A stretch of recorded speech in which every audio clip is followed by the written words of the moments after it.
El propósito del video de hoy es examinar la mitología y los dioses de la antigüedad desde una perspectiva bíblica. Todas las imágenes y clips contenidos en este video tienen ese propósito de estudio crítico y educacional.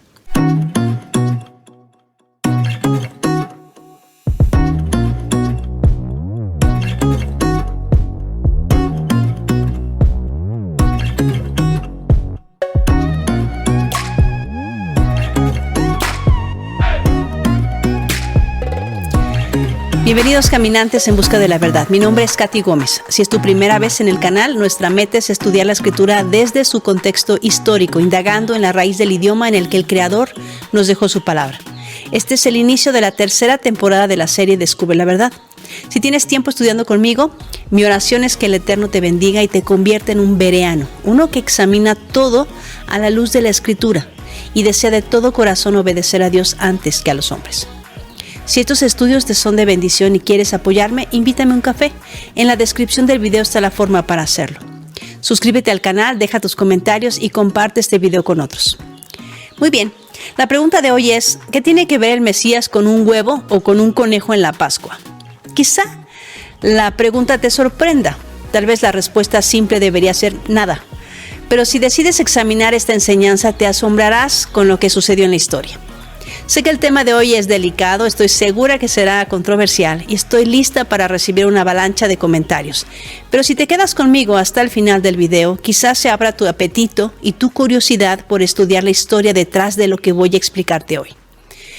En historiografía se usa el término euhemerismo, que es una teoría que interpreta los mitos como relatos tradicionales de personas y eventos históricos, es decir, que existieron personajes que fueron héroes en la antigüedad y que posteriormente fueron deificados. Clemente de Alejandría, entre el 150 y el 215 después de Cristo, fue un apologeta considerado entre los padres de la Iglesia. En su obra Cohortatio ad Gentes, Estímulo a las Naciones, escribió a sus contemporáneos que adoraban dioses hechos con sus propias manos, y cito textualmente, aquellos a los que se postran alguna vez fueron hombres como ustedes. Clemente, como muchos historiadores, llegó a la conclusión de que los dioses de la antigüedad fueron humanos. ¿Por qué es esto importante? Porque una gran mentira se gestó en el jardín del Edén. El adversario engañó a Eva y esto le prometió. Pero la serpiente era astuta más que todos los animales del campo que Yahweh Dios había hecho, la cual dijo a la mujer, ¿con que Dios te ha dicho, no comas de todo árbol del huerto? Y la mujer respondió a la serpiente, del fruto de los árboles del huerto podemos comer, pero del fruto del árbol que está en medio del huerto, dijo Dios, no comeréis de él ni le tocaréis para que no muráis. Entonces la serpiente dijo a la mujer, ¿no moriréis? Sino que sabe Dios que el día que comáis de él, serán abiertos vuestros ojos y seréis como Dios, sabiendo el bien y el mal. El gran engaño consistió en prometerle al hombre inmortalidad, iluminación y que se convertirían en dioses. Hasta hoy, la humanidad está buscando eso, vivir para siempre, iluminación y poder. ¿Te has preguntado por qué todas las religiones del mundo tienen tantas cosas en común? No sé si lo habías observado, pero todos los dioses paganos celebran su cumpleaños en la misma fecha. Todos los panteones de la mitología de todas las culturas asocian a su dios principal con el sol y a la diosa madre con la luna y la fertilidad. Todas las religiones prometen una forma de escalar niveles espirituales para que el hombre se convierta en una deidad o en un ser iluminado. ¿Lo habías notado? Déjame hacerte otra pregunta. ¿Sabes en dónde nació la tradición del conejo de Pascua? Si lees la Biblia con cuidado, jamás encontrarás una conexión entre un conejo o huevos con el Mesías. Los discípulos nunca celebraron a Jesús con huevos de chocolate. Tampoco vas a encontrar que algunos de ellos se abstuvieron de comer carne por 40 días antes de la Pascua o que se marcaron con ceniza la frente. ¿Por qué el cristianismo celebra la resurrección del Mesías con huevos pintados de colores, con ceniza en la frente y con carnavales previos a Semana Santa? ¿Y por qué celebran a Jesús, Yeshua, de viernes a domingo, cuando Yeshua dijo que estaría 3 días y 3 noches en la tumba? Si contamos de viernes en la noche a sábado y a domingo en la mañana, de ninguna manera tenemos 3 días y 3 noches. Si esa era la señal que le daría el Mesías a los judíos de que él era a quien esperaban, y la señal de Jonás es tan importante para probar algo está mal en nuestras cuentas. Para poder responder esta pregunta necesitamos remontarnos al principio de la historia de la humanidad. ¿Sabías que hay más de 270 leyendas en el mundo que cuentan la historia de un diluvio con una cantidad de coincidencias abrumadora? La mayoría tienen el mismo tema en común y personajes similares. Si solo 8 personas sobrevivieron el diluvio, deberíamos tener evidencia, ¿cierto? Pues la tenemos. La razón de estas historias no es difícil de entender.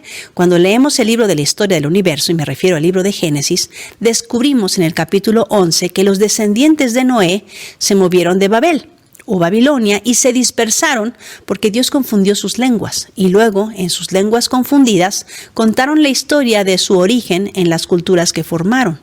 La historia del diluvio fue contada de generación en generación.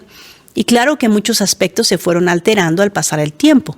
Para mí estas 270 leyendas son una de las cientos de evidencias que tenemos de un diluvio universal, como lo declara la Escritura. Pero algo más pasó en Babel. Babel fue el sitio donde surgió un personaje que cambió la historia de la humanidad, y me refiero a Nimrod.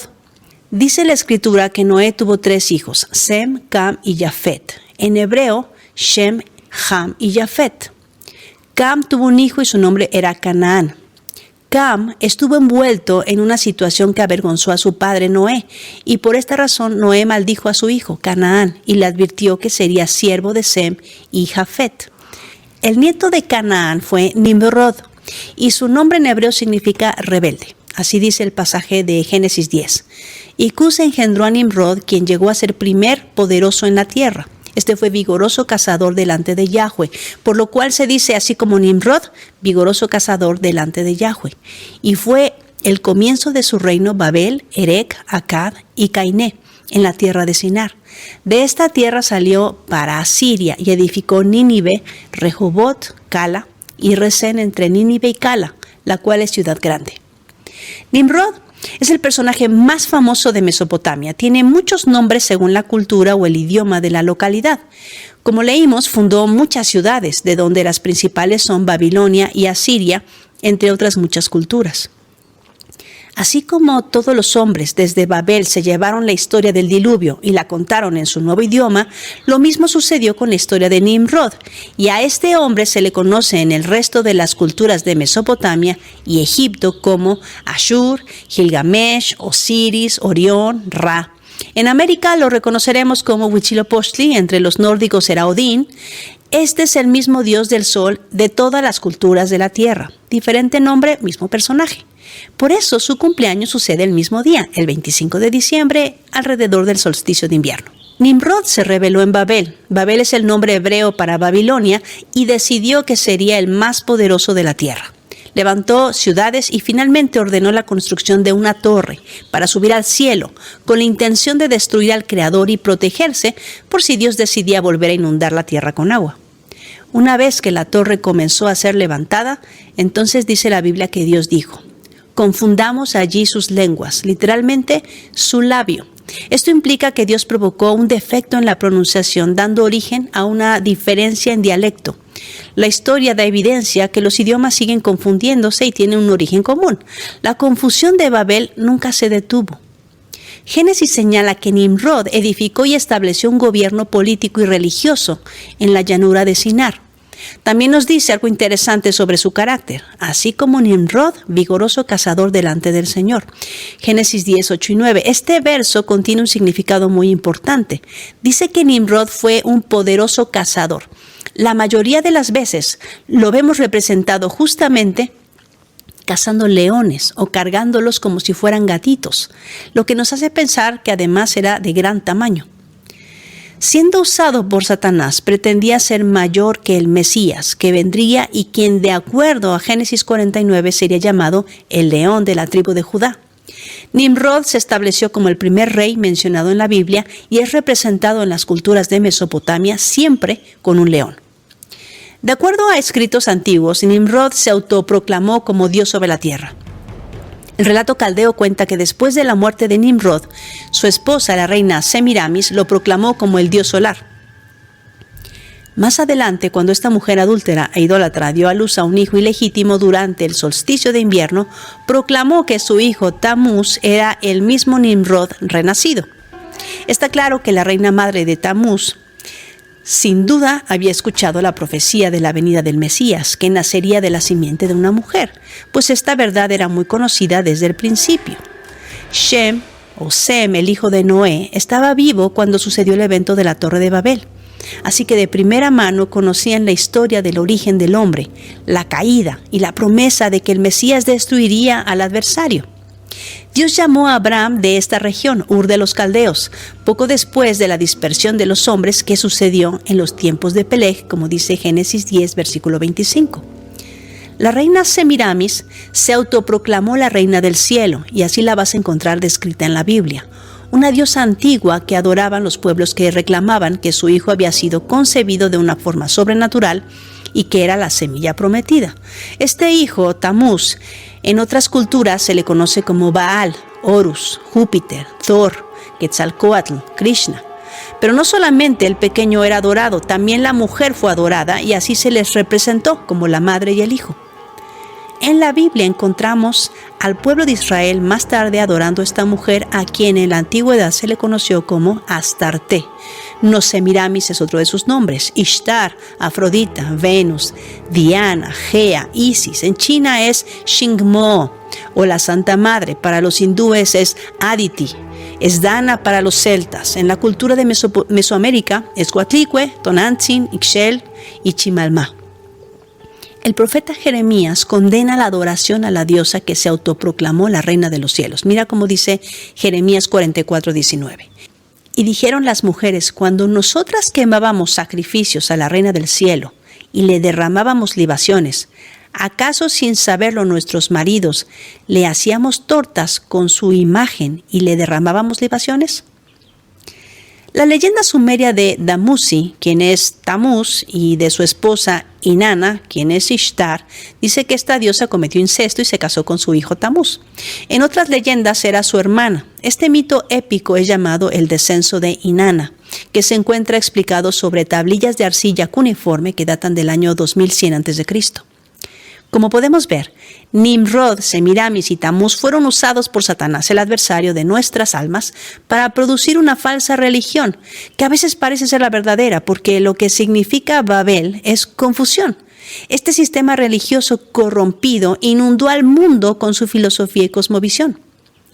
La profecía habla de esta falsa religión que tiene cautivado al mundo hasta el final de los tiempos. Apocalipsis 18:2 dice, y clamó con voz potente diciendo, ha caído la gran Babilonia, y se ha hecho habitación de demonios y guarida de todo espíritu inmundo, y albergue de toda ave inmunda y aborrecible. Segunda de Pedro 2:2 habla de los engaños de los últimos tiempos, diciendo, ciertamente, si habiéndose ellos escapado de las contaminaciones del mundo por el conocimiento del Señor y Salvador Jesucristo, enredándose otra vez en ellas, son vencidos, su postrer estado viene a ser peor que el primero. La idolatría de Babilonia estaba envuelta en símbolos, por eso era una religión de misterio. El becerro de oro, por ejemplo, era un símbolo de Tamuz, hijo del dios solar, como se consideraba que Nimrod era el dios solar o Baal. El fuego era considerado como su representante en la tierra, razón por la cual una de las tradiciones paganas más populares fue sacrificar bebés en los brazos del fuego de Baal. Este personaje se convirtió en el dios Moloch y en Odín para los nórdicos, y que ahora se representa como Santa Claus. Tristemente, el pueblo de Israel se contaminó con esta abominación, razón por la que Dios los expulsó de la tierra prometida. Este sistema de idolatría se esparció desde Babilonia a todas las naciones, pues fue de este sitio de donde fueron los hombres dispersados cuando Dios confundió sus lenguas. Y se llevaron a todos los rincones de la tierra sus idolatrías y sus símbolos misteriosos, por lo cual hasta hoy en día encontramos evidencias de esta religión de una u otra forma en todas las religiones falsas de la tierra. En verdad, Babilonia fue la madre, la precursora de las falsas religiones de idolatría que se desparramaron por toda la tierra, como lo declara la Escritura, porque todas las naciones han bebido del vino de su fornicación, como lo dice Jeremías 51 y Apocalipsis 18.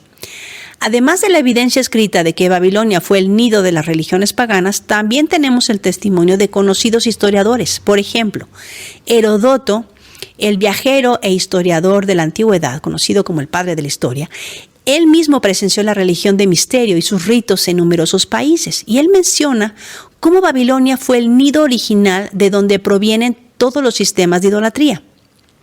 Ahora déjame explicarte por qué esto es importante. La historia del pueblo asirio nos cuenta que Tamuz, el hijo de Semiramis, murió cuando cazaba un cerdo salvaje a los 40 años de edad. Por esta razón, cada año las personas adoradoras del sol se abstenían por 40 días de carne. Pero antes de esta cuarentena se despedían de la carne con un carnaval. No hay que ser historiador para saber que carnaval significa carne a Baal. Una fiesta en la que la gente se disfraza, se permite toda clase de excesos y se usan máscaras para permanecer en el anonimato.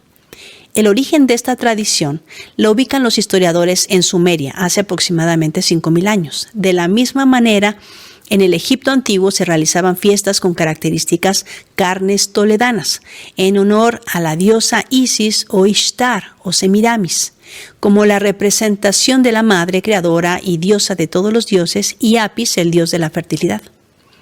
Cuando Constantino, emperador romano, secuestra la religión cristiana para hacerla la nueva religión del Estado, su estrategia de imposición a los pueblos paganos incluyó la decisión de simplemente añadir a su calendario lo que ya practicaban los pueblos paganos. Entonces, esta tradición del carnaval, que era una invitación a abandonar la carne, se le llamó Cuaresma, como un periodo previo a la Semana Santa, pero nunca fue en honor a Jesús. La tradición de colocar una cruz de ceniza en la frente al comienzo de la Cuaresma ya existía. Originalmente no era en honor a la cruz de Cristo, sino a Tamuz. Los palos cruzados representan la letra Tav, esa señal en la frente, y ese ayuno forzoso era en honor a Tamuz, el hijo de Semiramis. Y al final de la Cuaresma, como ya era tradición, sacrificaban un cerdo para terminar la abstinencia de carne. Entonces decidieron que celebrarían a Jesús no con un cordero, como dice la Biblia, sino con un cerdo. ¿Habías pensado que siempre que la Biblia menciona al cerdo es con una connotación negativa? Cuando Yeshua sacó a los demonios y los arrojó a los cerdos, tenemos esta historia, y el hijo pródigo se dio cuenta de su rebeldía cuando acabó cuidando cerdos y queriendo comer sus algarrobas. En Isaías 65, cuando el Eterno regresa, encontrará a los rebeldes haciéndose caldos con carne de cerdo, y es contra estos que hace guerra. Dios no cambia ni ha cambiado de parecer. Semiramis siempre fue adorada como la diosa de la fertilidad. Vuelvo a preguntar, ¿qué tienen que ver los huevos y los conejos con la fiesta de Pascua? Pues la conexión está con Semiramis, porque nunca encontrarás huevos conectados con la muerte y resurrección de Cristo en la Biblia. La respuesta está en que la Iglesia comprometió el mensaje de salvación para poder atraer a los paganos. Los pueblos paganos ya usaban huevos y conejos para adorar a sus dioses de fertilidad. Todas las diosas de la fertilidad, todas, están asociadas con huevos, ya sea que nacieron de uno o dieron a luz dioses menores a través de huevos. El libro de los muertos egipcio menciona 12 veces huevos, y no como comida, sino como el medio para el nacimiento del dios Ra, o la forma como el dios Horus es adorado. En la Biblia, los huevos solo son comida dejada por aves, y las menciones de conejos en la Biblia son para indicar que no son comida. Dice Levíticos 11, pero no tienen nada que ver con la adoración al Dios verdadero. En las culturas paganas, el dios Fanes nació de un huevo cósmico. A los pies de este dios se encuentra la mitad del huevo y en la otra mitad está en su cabeza. El conejo era un símbolo asociado a Eostre o Inanna, quien es Astarte o Ishtar para los cananeos. Curiosamente, la diosa Ixchel maya se le representaba con un conejo. Afrodita y Venus para los griegos y romanos representa el comienzo de la primavera, y el huevo ha llegado a representar la primavera, la fertilidad y la renovación. En la mitología germánica se dice que Ostara sanó a un pájaro herido que encontró en el bosque, transmutándolo en una liebre. Pero como continuaba siendo un pájaro parcialmente, la liebre mostró su agradecimiento a la diosa entregándole un huevo como regalo. La Enciclopedia Británica explica claramente las tradiciones paganas asociadas con el huevo, y cito textualmente: el huevo como símbolo de la fertilidad y de la vida renovada se remonta a los antiguos egipcios y los persas, que tenían también la costumbre de pintar y comer huevos durante su festival de primavera. En el antiguo Egipto, un huevo simbolizaba el sol, mientras que para los babilonios el huevo representaba la eclosión de la Venus Ishtar, que cayó del cielo hasta el Éufrates. El huevo representa el nacimiento. Muchas personas todavía adoran al dios Fanes con huevos. Tenemos un documento que data de entre el 700 y 1200 a.C. en San Shuniazón, que relata la historia del nacimiento de Cupido de un huevo. En las culturas caldeas, cuando sacrificaban a los bebés al dios Baal en el fuego, usaban la sangre de los niños sacrificados para teñir huevos de rojo. Si analizamos a la diosa Artemisa de los griegos, notaremos que su pecho está lleno de huevos. El arqueólogo Howard Crosby en 1911 encontró en Sardis un templo de Artemisa que tenía recipientes con monedas y huevos. Las culturas anglosajonas comenzaron a celebrar con huevos decorados en Semana Santa, acercándose el tiempo de celebrar la muerte y resurrección de Cristo. Pero en vez de llamar a la fiesta Pascua o Passover, la identificaron con Easter, un nombre que está asociado con Astarte, Ishtar o Astoret. Y vuelvo a preguntar, ¿qué tiene que ver Yeshua con huevos? Nada. La respuesta es nada. Esta es una tradición asociada con adoración falsa, con huevos y conejos relacionados con la diosa de la fertilidad. Lo mismo que los conejos, tenemos una cantidad enorme de evidencia que nos prueba que los conejos están conectados con la adoración a la fertilidad en primavera. Y podemos rastrear esta tradición hasta Egipto. El conejo de Pascua llegó a Estados Unidos en 1700, cuando inmigrantes alemanes llegaron a Pensilvania y trajeron con ellos la leyenda de Osterhase, una liebre que ponía huevos. Otra práctica asociada a esta diosa de la fertilidad fue adorarla con árboles perennes, aquellos que no perdían sus hojas en invierno, y esta tradición se pasó de generación en generación. Por eso el Señor le prohibió a Israel meter árboles al templo y llamó la atención de su pueblo una y otra vez, que volvía a la práctica de adoración debajo de los árboles frondosos y dejaban regalos a la diosa Astarte en el solsticio de invierno. Jeremías 3:6 dice, y el Señor me dijo en días del rey Josías, ¿has visto lo que hizo la infiel Israel? Ella andaba sobre todo monte alto y bajo todo árbol frondoso y allí fornicaba. Y me dije, después que ella haya hecho todas estas cosas, ¿volverá a mí? Mas no regresó, y lo vio su pérfida hermana Judá, y vio que a causa de todos los adulterios del infiel Israel, yo la había despedido, dándole carta de divorcio. Con todo, su pérfida hermana Judá no tuvo temor, sino que ella también fue y se hizo ramera. ¿Por qué a Satanás le interesó introducir adoración a un árbol? Porque es un mentiroso imitador. Dios tiene su árbol, el árbol de la vida. Así que Satanás tiene su árbol de abeto. Dios considera esta práctica adulterio espiritual, y el capítulo 10 de Jeremías dice esto: porque las costumbres de los pueblos son vanidad, porque el leño del bosque cortaron, obra de manos de artífice con buril, con plata y oro lo adornan, con clavos y martillo lo afirman para que no se mueva. Derechos están como palmera y no hablan, son llevados porque no pueden andar. No tengáis temor de ellos, porque ni pueden hacer mal, ni para hacer bien tienen poder. Además de adorar árboles, también comenzaron a levantar obeliscos en honor a Nimrod, también llamado Baal. Desde Egipto a toda Mesopotamia se extendió la práctica de levantar estos pilares, otra práctica que el Señor prohibió. En Deuteronomio 6:21 dice, no plantarás para ti acera de ninguna clase de árbol junto al altar del Señor, tu Dios, que harás para ti, ni levantarás para ti pilar sagrado, lo cual aborrece el Señor tu Dios. Y leemos en la profecía de Isaías, de esta manera, pues, será perdonada la iniquidad de Jacob, y este será todo el fruto, la remoción de su pecado, cuando haga todas las piedras del altar como piedras de cal desmenuzadas, y no se levanten los símbolos de acera ni las imágenes del sol. La palabra imagen en hebreo es Hamán, y realmente significa pilar del sol. A Tamuz se le identificó con el sol, con el piñón, que es la semilla de los pinos, con el tridente y los 3 dedos de la mano, representativos de la adoración a Júpiter, y a Semiramis con la luna creciente.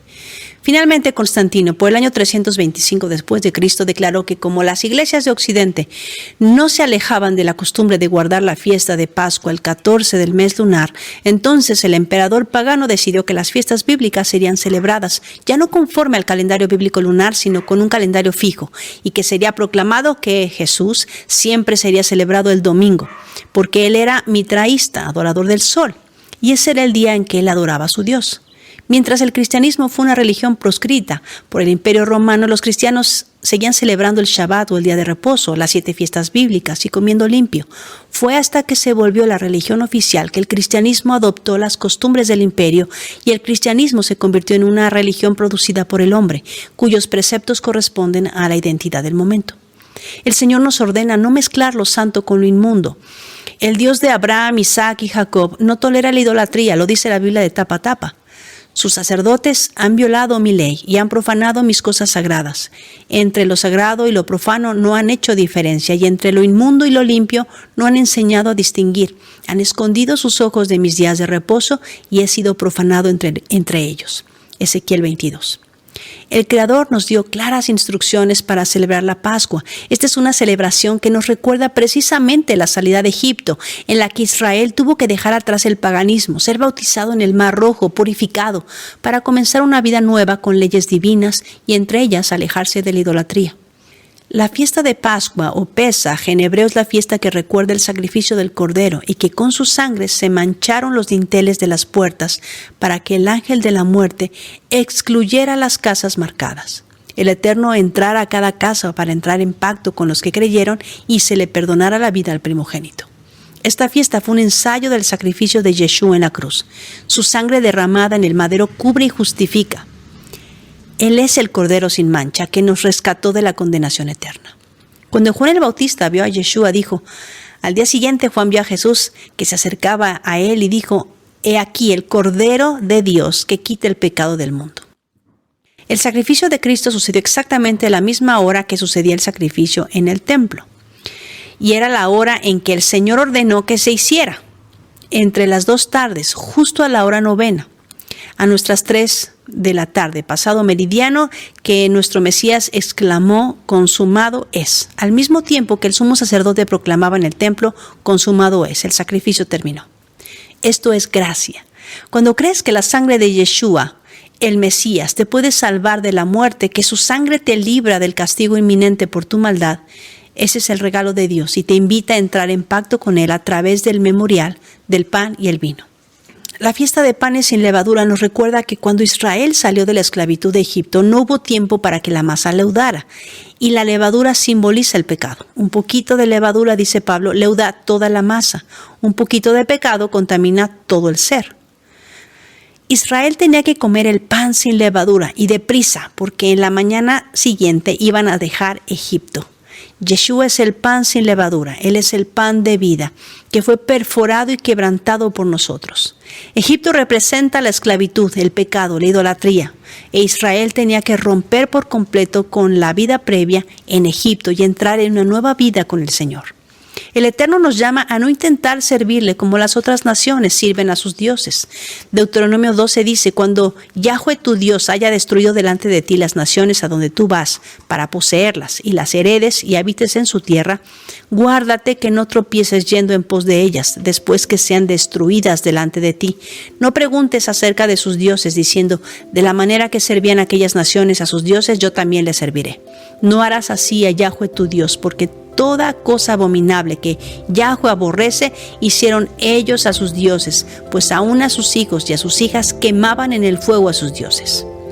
Una y otra vez la Escritura nos llama a salir de Babilonia. Apocalipsis 18 dice, y oí otra voz del cielo que decía, salid de ella, pueblo mío, para que no participéis de sus pecados, para que no recibáis de sus plagas. Asumir que podemos adorar al Dios vivo como lo hacían los paganos, sin considerar que el Creador aborrece la idolatría, que es celoso, es hacer lo que hizo Israel con el becerro de oro, o lo que hizo Caín, y pensar que Él tiene que recibir nuestra adoración defectuosa. Eso es no conocer a Dios. Los cristianos a veces nos atoramos en este paso. Aceptamos el regalo de la salvación, el sacrificio del Mesías por nosotros, pero no nos salimos de Egipto ni de Babilonia. Pablo dice en 1 de Tesalonicenses 4 que la voluntad de Dios es nuestra santificación y eso implicará separarnos de lo que Él llama inmundo.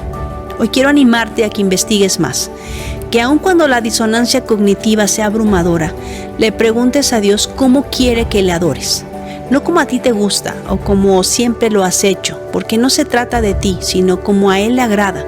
Convéncete porque lo investigaste y recuerda, no dejes que nadie te diga lo que dice la Biblia. Léela por ti mismo. Que Yahweh te bendiga.